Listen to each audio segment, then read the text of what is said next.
दिल्ली का जो घटना है इससे सीख लेने की जरूरत है कि ये सब चीज भी पटना के कोचिंग संस्थानों में प्रॉपर ढंग से हुआ करे और छात्र भी ये जान ले कि जान है तो जहान है और कुछ चीज में जो है वो कॉम्प्रोमाइज नहीं किया जाता है। पतली पतली गलियां हैं और उन गलियों में ही लॉज बने हुए हैं, कोचिंग बना हुआ है। 200 छात्रों के बैठने वाले कोचिंग में 2-2 हजार छात्र बैठते हैं। सीढ़ियों पर रेलिंग नहीं है, खिड़कियों के बाहर से क्लास लेते हैं छात्र। छात्रों को कहना चाहिए कि आप बैच बनाएं, लिमिट करें कि आपके एक बैच में कितने छात्र रहेंगे, सुरक्षा का ध्यान रखा जाए। अगर हम क्लास करने आए हैं तो हमें अच्छे से बैठने के लिए मिले, हमें अच्छा से जो है वो हवा हमको मिले। ऐसा नहीं कि हम 2 घंटा 1.5 घंटा क्लास काटे, वहां पर किसी तरह मुसीबत में क्लास काट रहे हैं। सरकार को भी ये ध्यान देना चाहिए कि आप जो है रेगुलेशन के नाम पर केवल लाइसेंस चेक करते हैं। आपको ये देखना चाहिए कि जो कोचिंग है इन इलाकों में वहां बैठने का प्रॉपर व्यवस्था है कि नहीं, क्लासरूम में कितने छात्र बैठते हैं, उनके लिए पर्याप्त रोशनी, हवा, ये सब का व्यवस्था है या नहीं। नमस्कार, आप देख रहे हैं द बिहार टॉप। मैं हूं आदेशपुरी। कल दिल्ली में सिविल सेवा की तैयारी करने वाले 3 छात्रों के साथ जो हादसा हुआ और इसके अलावा जो बच गए, जिन्होंने वैसा खतरनाक मंजर देखा, उससे जो छात्र हैं जो विभिन्न शहरों में तैयारी करने के लिए जाते हैं, उनकी सुरक्षा को लेकर एक बहुत बड़ा प्रश्न उठता है। दिल्ली तो देश की राजधानी है और वहाँ पर मैं भी न जाने कितने वर्षों तक सिविल सेवा की तैयारी किया हूँ। वहाँ पर फिर भी अन्य शहरों की अपेक्षा काफ़ी अच्छा व्यवस्था है। फिर भी वहाँ पर हादसा हो गया कल। पिछले साल भी आपको याद होगा, मुखर्जी नगर में एक कोचिंग में आग लगा, छात्रों को रेस्क्यू करके निकालना पड़ा, एक छात्र की उसमें मौत भी हो गई थी। ऐसे में प्रश्न उठता है, अगर हम बात करें, हम पटना में हैं तो पटना भी देश का एक महत्वपूर्ण छात्रों का केंद्र है, जहां पर लगभग ग्रुप डी से लेकर और यूपीएससी की तैयारी होती है। लाखों लाख की संख्या में छात्र बिहार के हर एक जिलों से, झारखंड से, उत्तर प्रदेश से आते हैं यहाँ पर तैयारी करने के लिए। और जिन परिस्थितियों में वो रहते हैं, जैसे इलाकों में रहते हैं, जैसे क्लास में पढ़ते हैं, वो एक बहुत बड़ा प्रश्न है उनकी सुरक्षा से संबंधित कि कितने वो सुरक्षित हैं पटना में। और पटना में हम बात करें, सबसे बड़ा स्टूडेंट का जो हब है वो है मुसल्लापुर हाट, बाजार समिति, नया टोला, मछुआ टोली, अशोक राजपथ। पटना का सबसे तंग और सबसे घना बसा हुआ ये इलाका है। आप जाएंगे तो मुसल्लापुर हाट की स्थिति आप देख सकते हैं। सड़क जो है वो कचरा से भरा रहता है, दिन भर रास्ता जाम रहता है, पानी हमेशा वहाँ चलते रहता है, नालियाँ जो हैं बजबजाई हुई रहती हैं, बिजली के तार हैं, पतली पतली गलियां हैं और उन गलियों में ही लॉज बने हुए हैं, कोचिंग बना हुआ है। 200 छात्रों के बैठने वाले कोचिंग में 2-2 हजार छात्र बैठते हैं। सीढ़ियों पर रेलिंग नहीं है, खिड़कियों के बाहर से क्लास लेते हैं छात्र, सीढ़ियों पर बैठ के क्लास लेते हैं। एक बेंच पर 7-7, 8-8 छात्र बैठ के क्लासेस करते हैं। वहाँ पर लॉज की भी देख ले, लॉज में भी छात्रों का कम शोषण नहीं किया जाता है। छोटे छोटे कमरे में एक एक, कहा जाए तो बेंच बराबर चौड़ा बेंच जो होता है वो उनको बेड दिया जाता है। महंगा उसका ये वसूला जाता है भाड़ा। खाने का देख ले आप, ऐसे ऐसे लॉज चलते हैं जहाँ पर खाना जो है उसमें कोई स्टैंडर्ड नहीं होता है। बस कहा जाता है, छात्र ही कहते हैं कि जीने के लिए खाते हैं यहाँ पर। हम लोग भी वो दिन देखे हुए हैं, उसमें पौष्टिकता के नाम पर कुछ नहीं होता है। लेकिन अगर हम बात करें जहाँ पर ये कोचिंग है, मुसल्लापुर हाट में ही किसान कोल्ड स्टोरेज आप देख लें, वहाँ छोटा सा इलाका है, लेकिन वहाँ पर देखा जाए तो रोज़ 10,000 छात्रों का आना जाना लगा हुआ है। बड़े बड़े कोचिंग संस्थान हैं, एक एक क्लास में हजारों हजार छात्र पढ़ते हैं। उनके सुरक्षा के साथ देखिए कैसा स्थिति है कि एक एक सीढ़ी है जाने के लिए, और क्लासरूम में 1.5-2 हजार छात्र पढ़ रहे हैं। और एक साथ ऐसे 5-5, 6-6 टीचर हैं जहां पर 1.5-2 हजार छात्र पढ़ रहे हैं। और खुदा ना खास्ता वहां पर कुछ घटना घटे तो भगदड़ से ही कितना लोग है जो है वो उसमें प्रभावित हो जाएगा। देखिए, दिल्ली का जो घटना घटा है, पिछले साल जो दिल्ली में ही घटना घटा, विचार करने का समय आ चुका है। दिल्ली में जो 3 छात्रों ने अपनी जान दिए, जान उनकी चली गई, वो आईएएस बनने का सपना लेकर आए थे। सपने में भी नहीं सोचे थे कि दिल्ली में हमारी मौत ऐसे हो जाएगी। वहां पर अब क्या है, वहां की सरकार बीजेपी पर आरोप लगा रही है, बीजेपी आप पर आरोप लगा रही है, लेकिन देखा जाए तो 3 छात्र चले गए, उनके सपने तो सपने ही रह गए।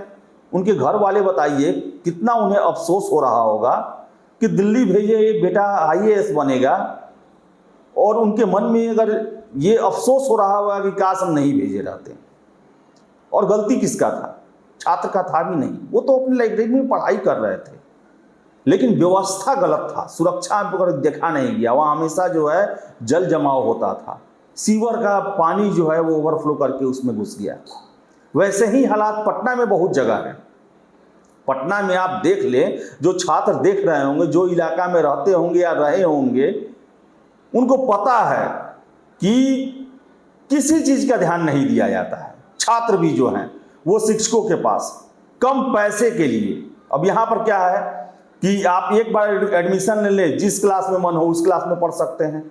एक ही छात्र कई बार क्लास में बैठे रहते हैं, और क्या होता है, शिक्षक को भी फायदा होता है कि पूरा क्लासरूम भरा हुआ है, सस्ता है, इसलिए छात्र जो है वो एडमिशन लेते हैं। या फिर फेमस टीचर ही हैं तो उन छात्रों को कहना चाहिए कि आप बैच बनाएं, लिमिट करें कि आपके एक बैच में कितने छात्र रहेंगे, सुरक्षा का ध्यान रखा जाए। अगर हम क्लास करने आए हैं तो हमें अच्छे से बैठने के लिए मिले, हमें अच्छा से जो है वो हवा हमको मिले।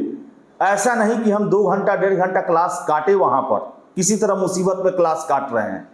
जब कोचिंग में या जो भी टीचर हैं जब आपसे फी लेते हैं तो उनके लिए सुविधा देना जरूरी है, और छात्रों को इस पर विचार करना होगा, क्योंकि आप जो हैं जैसी परिस्थितियों में यहाँ रहते हैं वो कम खतरनाक नहीं है। और शिक्षकों को भी इस पर ध्यान देना होगा कि वो बैच बनाए, वो संख्या लिमिट करे, आने जाने का प्रॉपर व्यवस्था रखे, कि कोई भी परिस्थिति पैदा हो, विकट परिस्थिति हो, तो उसमें छात्रों को कम से कम परेशानी हो, उनके साथ किसी तरह का जोखिम न लिया जाए। और सरकार को भी ये ध्यान देना चाहिए कि आप जो है रेगुलेशन के नाम पर केवल लाइसेंस चेक करते हैं। आपको ये देखना चाहिए कि जो कोचिंग है इन इलाकों में, वहाँ बैठने का प्रॉपर व्यवस्था है कि नहीं, क्लासरूम में कितने छात्र बैठते हैं, उनके लिए पर्याप्त रोशनी, हवा, ये सब का व्यवस्था है या नहीं, करकट के मकान में भी कितना क्लास चलता है। और आज देख लें आप, इस साल कितना गर्मी पड़ा, कितने छात्र जो हैं उन पर बुरा प्रभाव पड़ा है। युवा है इसलिए नहीं पता चलता है उतना। तो छात्रों के लिए भी जरूरी है, गार्जियन के लिए भी जरूरी है कि वो अपने बेटे बेटियों को भेजते हैं तो प्रॉपर ढंग से देखें कि कैसे वो लॉज में रह रहे हैं, साफ सुथरा है कि नहीं, लाइट आता है कि नहीं, हवादार है कि नहीं, आने जाने का रास्ता ठीक है कि नहीं, कितना लॉज ऐसा है जो 6-6 मंजिल का है और एक ही उसके नाम पर, आने जाने के नाम पर सीढ़ी है।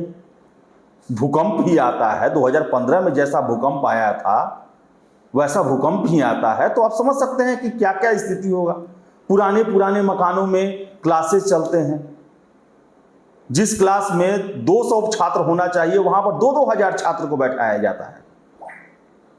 तो छात्रों को, गार्जियन को, शिक्षकों को इन सब चीजों का ध्यान देना है, नहीं तो कभी भी परिस्थितियां जो हैं वो विकट हो सकती हैं। और दिल्ली का जो घटना है इससे सीख लेने की जरूरत है कि ये सब चीज भी पटना के कोचिंग संस्थानों में प्रॉपर ढंग से हुआ करे, और छात्र भी ये जान लें कि जान है तो जहान है, और कुछ चीज में जो है वो कॉम्प्रोमाइज नहीं किया जाता है। ठीक है, भीड़ रहता है, लेकिन आप लोग भी जो हैं वो शिक्षकों पर दबाव डालें कि हम जब पूरा फी आपको दे रहे हैं तो हमारे लिए भी वैसा उचित व्यवस्था किया जाए जहां पर हम अच्छे से बैठ सके, प्रॉपर ढंग से बोर्ड को देख सके, शिक्षक को देख सके, उनकी आवाजों को सुन सके। नहीं तो इतना बड़ा बड़ा क्लासरूम है जहां पर तो छात्र शिक्षक को नहीं देख पाते हैं, 2-2 स्क्रीन लगाया जाता है कि वहां पर जो है छात्र देखते रहें।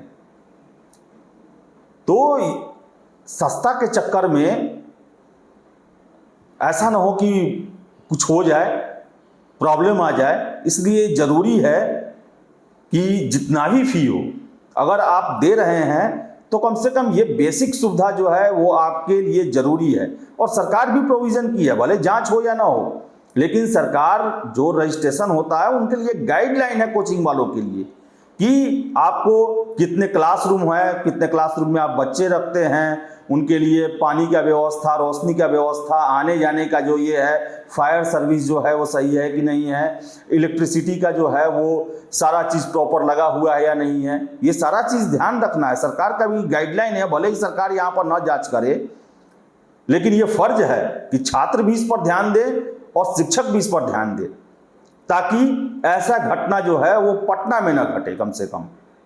क्योंकि जो इलाके हैं वो इलाके बड़ा ही विकट परिस्थितियों में यहाँ पर छात्रों को रहना पड़ता है, और शिक्षकों के लिए भी मजबूरी है कि यहाँ पर उन्हें अपने क्लासेस रखने पड़ते हैं, क्योंकि छात्रों का ही इलाका है वो, और बड़ा ही घना बसा हुआ इलाका है।